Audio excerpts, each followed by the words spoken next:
양소영 변호사의 상담소 양담소를 찾아주신 여러분 환영합니다. 양소영입니다. 그는 수차례 예비군 훈련 소집 통지서를 전달받고도 훈련에 불참하고 병력 동원 훈련을 받으라는 통지서를 받고도 훈련에 불참했습니다. 결국 예비군법 및 병역법 위반 혐의로 기소됐는데요. 그는 폭력적인 아버지 슬하에서 성장해 어렸을 때부터 폭력에 대한 경각심을 가지게 됐고 미군이 헬기에서 기관총을 난사해 민간인을 학살하는 동영상을 보고 큰 충격을 받아 살인을 거부하는 신념을 가지게 됐다고 합니다.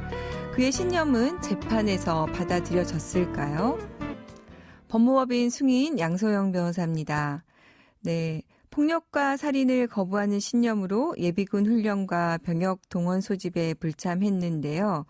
네, 1심에서는 A씨는 예비군 훈련 불참 등으로 수년간 수십 회에 걸쳐서 조사를 받고 총 14회에 걸쳐서 고발되고 기소돼서 재판을 받고 또 안정된 직장을 구할 수 없어서 일용직이나 단기 아르바이트를 통해서 생계를 유지했다고 설명을 하면서 A씨가 신념을 형성하게 된 과정, 입대 및 군사훈련을 거부하게 된 과정에 대해서 구체적으로 진술을 하고 경제적 손실과 형벌의 위험을 감수하고 양심에 따른 병역 거부를 일관해서 주장하고 있는 점 등을 종합해보면 A씨의 훈련 거부는 절박하고 구체적 양심에 따른 것이라고 볼 수 있다고 무죄를 선고했습니다.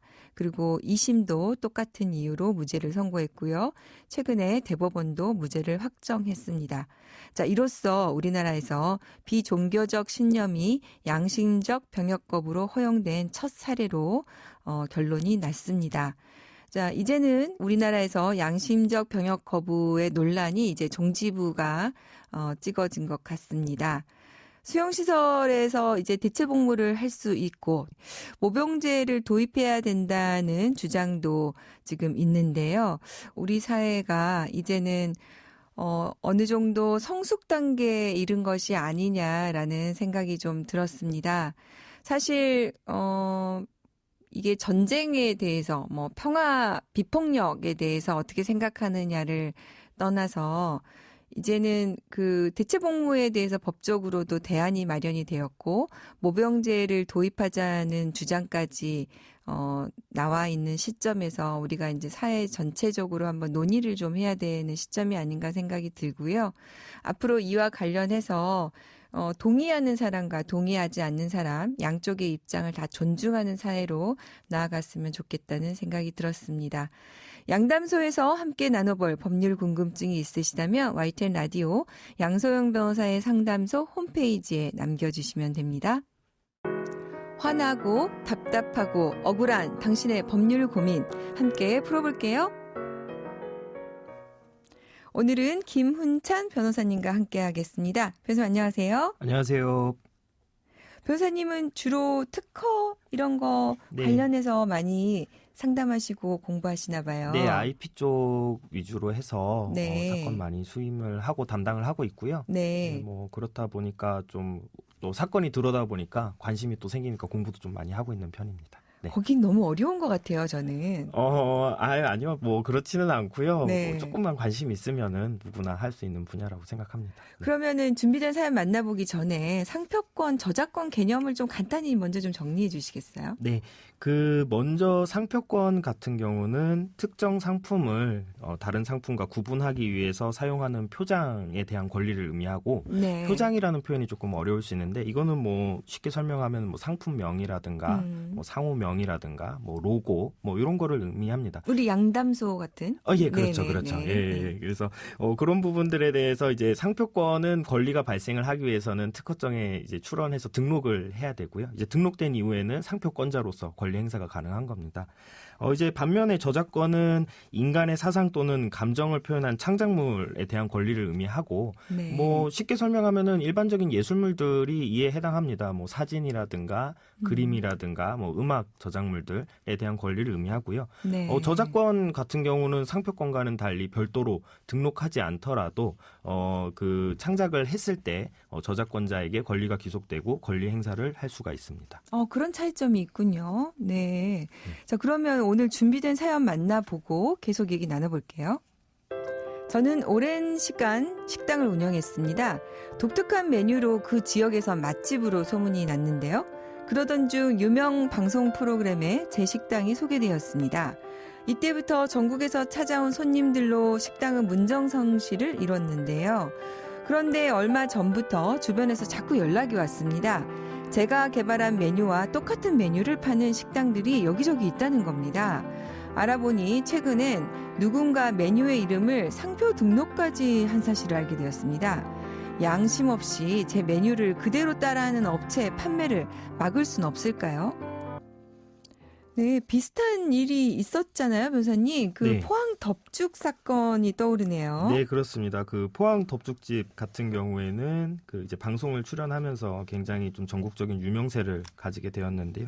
이제 문제는 이제 다른 제3자가 상표권을 출원을 하면서 덮죽에 대한 이제 상표를 출원하면서 이에 대한 권리 분쟁이 있었고, 이 사건은 결과적으로 그 상대 음식 업체가 공식적으로 사과하고 사업에서 철수하는 걸로 사건이 마무리된 것으로 알고 있습니다. 네. 아, 그래도 다행히 이제 이거는 잘 마무리가 됐는데 네. 오늘 사례자분은 어떻게 해야 될지 한번 사례를 좀 하나씩 변호사님 좀 짚어주시죠. 네, 알겠습니다. 네. 일단 먼저 똑같이 메뉴를 따라한 거는 어떻습니까? 이거는 저작권 침해인가요? 일단은 메뉴를 이제 결국 만드는 방법이죠. 조리법에 대해서 저작권이 인정되느냐의 문제를 판단해봐야 될 것 같은데요.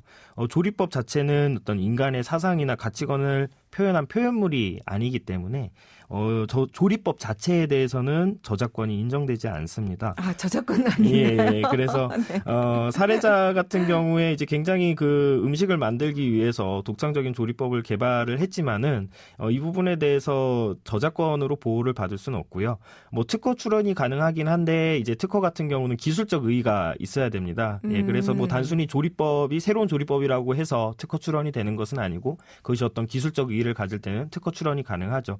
그러니까 현실적으로 봤을 때 조리법을 보호할 수 있는 거의 유일한 수단은 영업 비밀. 로 이제 보호받는 경우에 조리법이 이제 보호받을 수 있고요.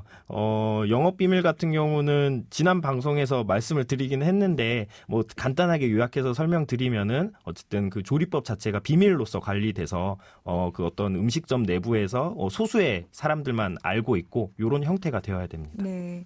그럼 법적으로 문제되는 부분은 없습니까? 지금 사례자의 메뉴명을 그대로 따라해서 판매하는 경우에는 이거는 문제가 되는 행위입니다. 특히 지금 사례자 같은 경우는 이제 방송 출연을 해서 굉장히 유명해진 상황이기 때문에 그런 어떤 유명세에 편승을 하는 행위잖아요. 이 행위가. 네. 이런 경우에는 이제 부정경쟁방지법상의 일단 권리를 행사해서 손해배상 청구가 가능하고요. 그다음에 지금 요 경우는 지금 상대업체가 상표권 또 지금 출원을 한 상황이기 때문에 이걸 지금 막아야 되는 상황이고 네.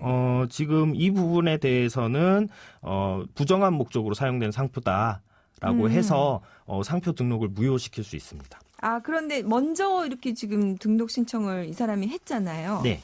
근데 그거를 막을 수가 있어요. 네, 일단은 지금 상표 같은 경우는 원칙적으로는 먼저 등록한 사람에게 권리가 부여가 됩니다. 네. 특허랑 조금 차이가 있는데요. 특허는 기술 개발한 사람이 출원해서 등록을 받으면 권리를 행사할 수 있지만 상표는 그냥 뭐 다른 사람이 사용하더라도 먼저 등록을 한 사람이 사용을 할 수가 있게 되고 그래서 이것을 악용하는 사례가 워낙 있다 보니까 네. 상표법에서 예외를 두고 있습니다. 네. 어떤 예외를 두고 있냐면 상표를 등록하진 않았지만은 너무나 유명해진 그런 표장들에 대해서 뭐 대표적으로 양담소 같은 경우에 상표 등록이 뭐 안 돼 있지만은 뭐 굉장히 이제 이렇게 유명해졌다. 그런데 다른 제3자가 요거에 편승하기 위해서 이익을 얻기 위해서 양담소라는 상표를 출원한다. 이 경우에는 예외적으로 무효에 해당해서 이것을 저지할 수 있습니다. 네. 그러면 지금 우리 사연 주신 분은 내가 이게 유명해졌는데 그걸 편승하기 위해서 먼저 상표를 출원했다. 요거를 이제 입증을 해서 막을 수가 있다. 이런 말씀이시군요. 네, 그렇습니다. 네. 자, 그럼 사연의 경우에 다시 돌아가서 네. 자, 얌체 업체를 막으려면 어떻게 해야 될까요? 일단은 지금 상황에서는 지금 사례자 같은 경우는 우선적으로 상표 등록 무효 심판을 청구를 해서 네.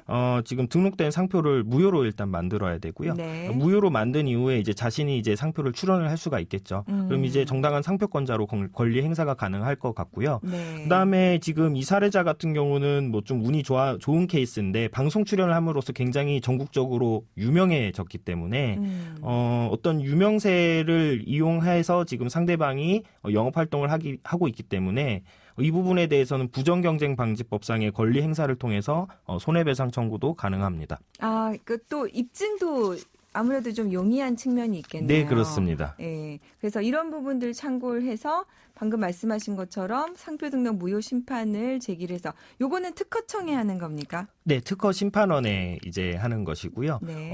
일단은 특허 소송 같은 경우는 일반적인 소송은 법원으로 바로 가게 되는데 이제 그 특허나 상표 관련된 소송들은 이제 특허 심판원에 먼저 한번 판단을 받고 그다음에 이제 법원의 판단을 받습니다. 네.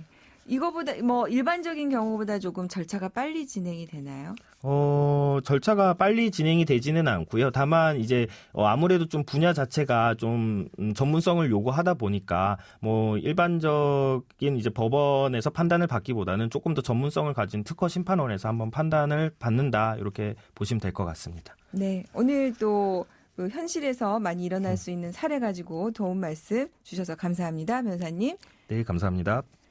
양소영 변호사의 상담소 양담소는 내일 또 문을 엽니다. 끝곡 에피톤 프로젝트의 어른이 되는 레시피 들려드릴게요. 양소영이었습니다.